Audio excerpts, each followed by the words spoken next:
Hello students, मैं अनुमित्रा ma'am नया उजाला social foundation से। और आज का हमारा टॉपिक है डिज़ास्टर्स ऑन अर्थ, यानी पृथ्वी पर आपदाएं। डिज़ास्टर्स जो होती है वो आए दिन अर्थ के अलग अलग हिस्सों में अलग अलग डिज़ास्टर्स देखने को हमें मिलती है, जिसमें से कुछ डिज़ास्टर्स होते हैं नेचुरल, प्राकृतिक, और कुछ होता है मैन मेड, मतलब जो मनुष्यों के कारण हो। तो उन्हीं डिज़ास्टर्स को हम आज डिस्कस करेंगे। So let's start disasters on earth part 1, पृथ्वी पर आपदाएं।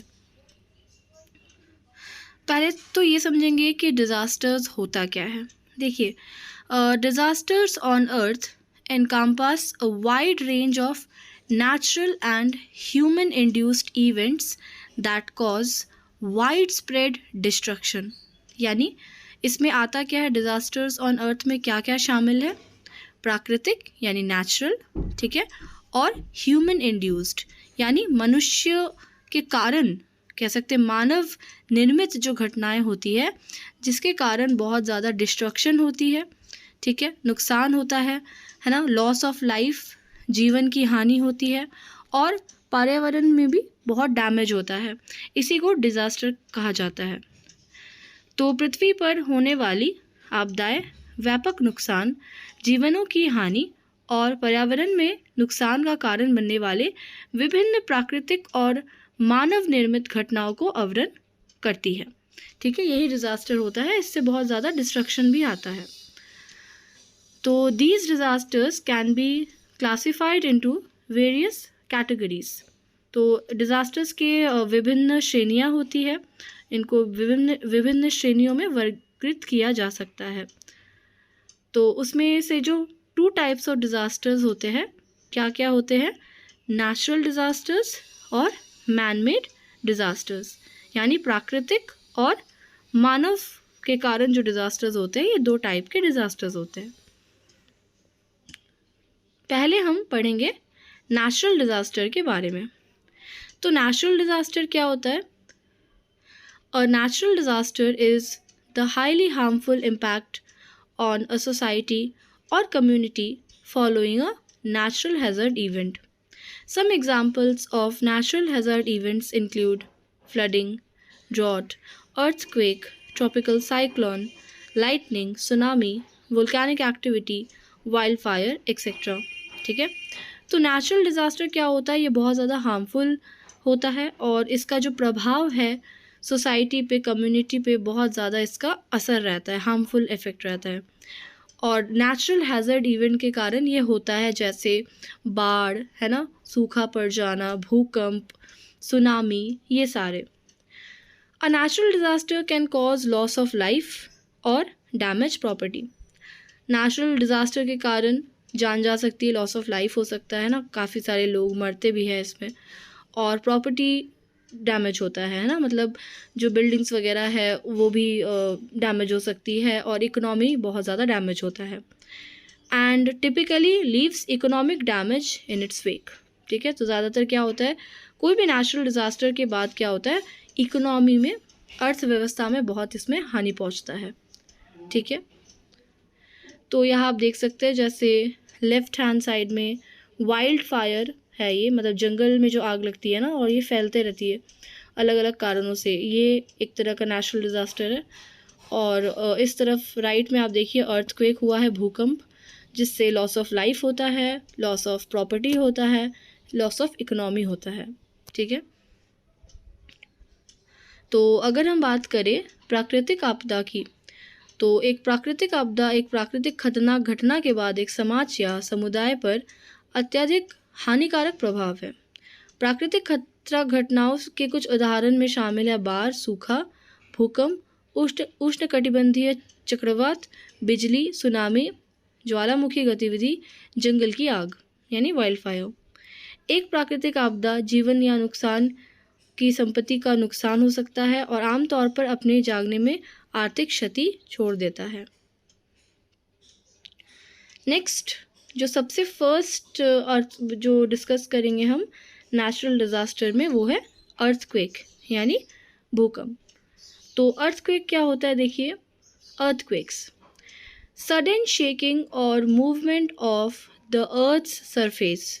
तो अर्थक्वेक में क्या होता है कि अचानक, सडन मतलब अचानक से जब कोई शेकिंग होता है ना, या फिर मूवमेंट होता है अर्थ के सरफेस में, ठीक है, उससे अर्थक्वेक होता है। और ये क्यों हो सकता है? Caused by the release of energy stored in rocks beneath the earth surface, ठीक है। तो ये इसका कारण क्या है?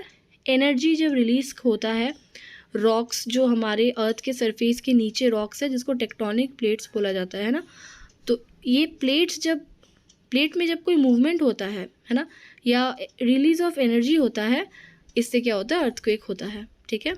तो भूकंप क्या है? पृथ्वी की सतह के नीचे चट्टानों में संग्रहित ऊर्जा के निकलने के कारण पृथ्वी की सतह का अचानक हिलना, यही अर्थक्वेक होता है। और जाहिर सी बात है, अगर ऊपर का सरफेस में कोई भी मूवमेंट होगा तो जितनी भी चीज़ें, बिल्डिंग वगैरह जो भी है, वो भी हिलेंगी। और बहुत ज़्यादा मैग्नीट्यूड का अर्थक्वेक आएगा तो वो सारी बिल्डिंग गिर जाएंगी और बहुत क्षति होगा, है ना, लोग दब के भी मर जाते हैं। तो ये एक नेचुरल डिज़ास्टर है जो बहुत ज़्यादा हानि पहुंचा सकता है। तो यहाँ आप देख सकते हैं अर्थक्वेक के बाद एक शहर जापान में ये अर्थक्वेक आया था, तो इसका हाल कुछ इस तरीके का हो गया है भूकंप के बाद, ठीक है। नेक्स्ट जो नेचुरल डिज़ास्टर हम डिस्कस करेंगे वो है हरिकेन्स या साइक्लोन्स। तो हरिकेन, साइक्लोन, है ना, टाइफून, ये सब क्या होते हैं? बहुत ज़्यादा पावरफुल स्टॉर्म होते हैं, तूफान, ठीक है। पावरफुल ट्रॉपिकल स्टॉर्म्स, ट्रॉपिक्स में, है ना, उष्णकटिबंधीय क्षेत्र में ज़्यादा ये देखने को मिलेगा। Storms characterised by strong winds, heavy rainfall and storm surges. तो हरिकेन, साइक्लोन, टाइफून, इन तीनों में ही क्या होता है? बहुत शक्तिशाली तूफान आते हैं, ठीक है, जिनमें तेज़ हवाएं, भारी वर्षा और तूफ़ानी लहरें शामिल होती है। और ये भी जाहिर सी बात है प्राकृतिक है, ठीक है।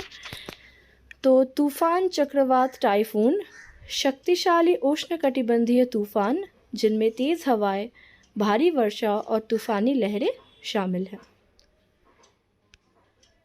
यह आप देख सकते हैं जैसे ये समुंदर में आया हुआ साइक्लोन है ना, जो विंड है वो बहुत तेज़ होती है। राइट साइड में आप देख सकते हैं टाइफून, है ना, चक्रवात जिसको हम कहेंगे हरिकेन, है ना।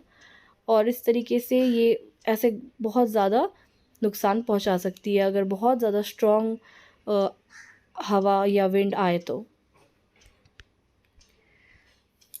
नेक्स्ट जो हम नेचुरल डिज़ास्टर डिस्कस करेंगे वो है फ्लड्स यानी बाढ़।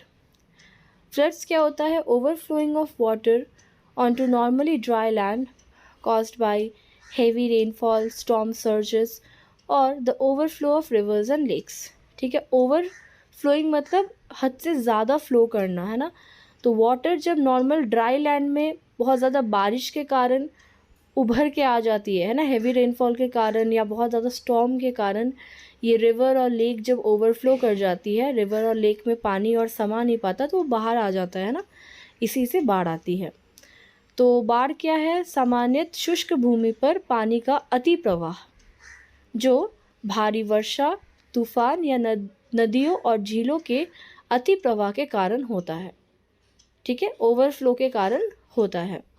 तो हर जगह पानी पानी हो जाएगा, जाहिर सी बात है, और इससे भी बहुत सारे लोगों की जान जाती है, बहुत नुकसान पहुंचता है, ठीक है। तो यहाँ आप देख सकते हैं किस तरीके से शहर में, है ना, राइट में जो इमेज आपको दिख रहा होगा, पूरा ये पानी मतलब ओवरफ्लो कर गया है, अति प्रवाह आ गई है इसकी, और पूरे शहर में पानी फैल गया है। तो इससे यातायात बोलिए, नॉर्मल जीवन, सब जो गतिविधियाँ है ना मनुष्य की, सब में बहुत ज़्यादा नुकसान पहुंचाता है ये। लेफ़्ट साइड में तो देखिए इंसान ही आधा से ज़्यादा डूब गया है ना। तो ऐसे तो ज़िंदगी बहुत ज़्यादा मुश्किल हो जाएगी। तो यही फ्लड्स होता है, ठीक है, बाढ़। और आज के लिए लास्ट जो हम नेचुरल डिज़ास्टर पढ़ेंगे वो है वाइल्ड फायर। वाइल्ड फायर यानी जंगल में जो आग लगती है ना, ये नेचुरल कारण से हो सकती है या कभी कभी इंसानों की गलतियों की वजह से भी हो सकती है।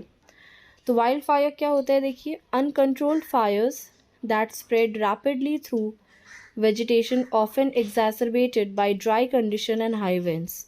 ठीक है, अनकंट्रोल्ड फायर मतलब जिसको नियंत्रित ना किया जा सके, है ना, अनियंत्रित आग जो बहुत जल्दी, आग तो ऐसे भी बहुत जल्दी फैलती है ना, तो बहुत रैपिडली ये स्प्रेड करती है जंगल, वेजिटेशन, है ना, इन सब चीज़ों में।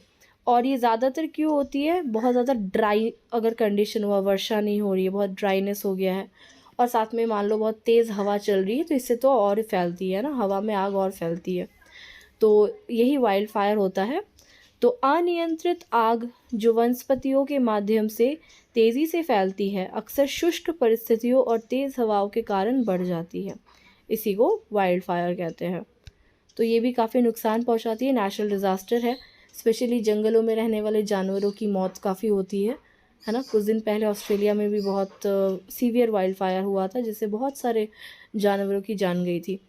तो ये वाइल्ड फायर है, आप देख सकते हैं इस तरह से आग जो है फैल जाती है। ठीक है, तो आज के लिए इतना ही स्टूडेंट्स। नेक्स्ट वीडियो में मैं कुछ और इम्पोर्टेंट नेचुरल डिज़ास्टर्स को डिस्कस करूँगी। Thank you.